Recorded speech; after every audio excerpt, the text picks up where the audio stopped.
Hello and welcome to a time special presentation for Thirukkural with the Times, where we explore real-world lessons from the classic Tamil text Thirukkural with motivational speaker, author and diversity champion Bharathi Baskar as she explores the masterpiece. In a world that glorifies constant action, sitting still can seem almost absurd. Yet, stillness is one of the deepest forms of meditation. A meditation that teaches us to be fully present without resistance or the need to constantly react. What can an elusive glimpse of a Japanese mountain teach us about stillness? And what has Thiruvalluvar spoken about a mind that is as steadfast as a mountain? Last week around this time, I was gazing at Mount Fuji. Our trip to Japan was a blend of business and literature. But somewhere between meetings and literary gathering, we decided to become tourists.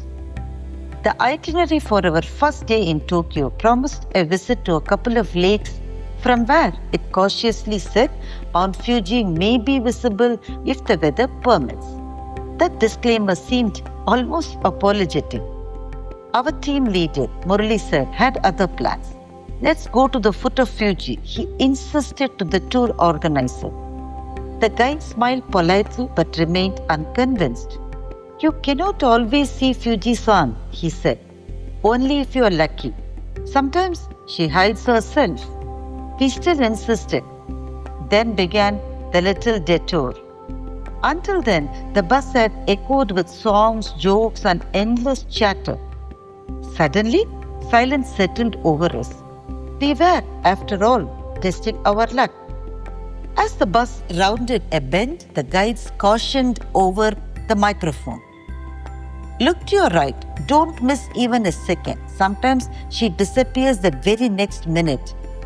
There she was. No mist, no clouds, no veil. Fuji-san stood before us in her perfect symmetry, radiant against the blue sky, as though she had chosen to welcome our little group. We were among the fortunate ones. Seeing Mount Fuji had long been a dream for me.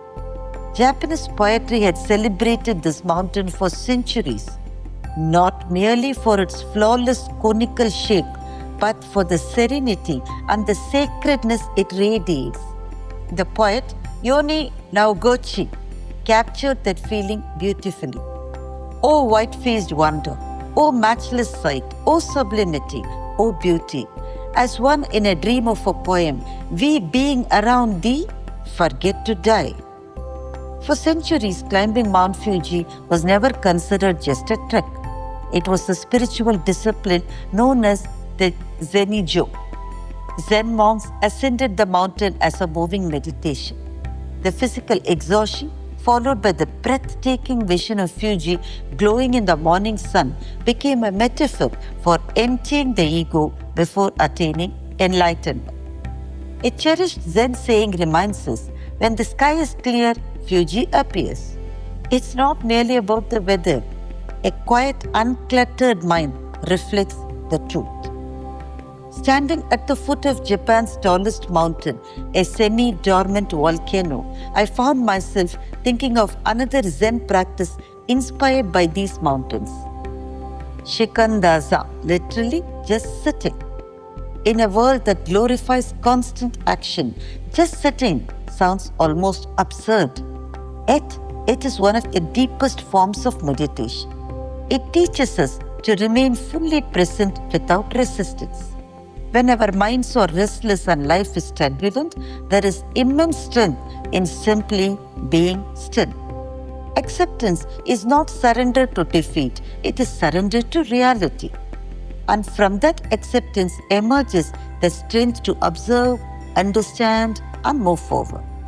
Perhaps that is what Fuji truly stands for.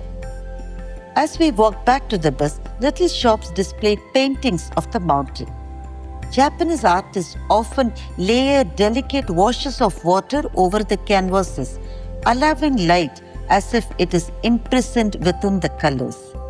The subtle translucence mirrors Japan's culture, gentle, understated, but profound. Yet history also reminds us of another Japan, the same civilization capable of such exquisite refinement also unleashed unimaginable brutality across Asia during the Second World War. From the massacres in Singapore to the sufferings inflicted on prisoners forced to build the Siam-Burma death trap. Like Fuji herself, beneath breathtaking beauty rests the silent fire of a volcano. As the bus prepared to leave, I took one last look at the serene mountain. The Zen masters say, conquering Mount Fuji is admirable, conquering yourself is far greater.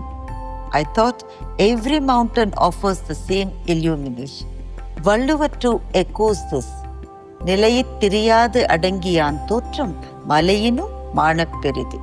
More imposing than a mountain is the stature of one who remains steadfast and self-controlled in Thirukkural 124. I bowed instinctively before Fuji-san, just as the Japanese do. One person in our group said, let's see Mount Fuji tomorrow also. Our guide smiled and shared another proverb. A wise man climbs Mount Fuji once. Only a fool climbs it twice. Our laughter filled the bus, but somewhere behind us stood Fuji, silent, unmoved, and still teaching.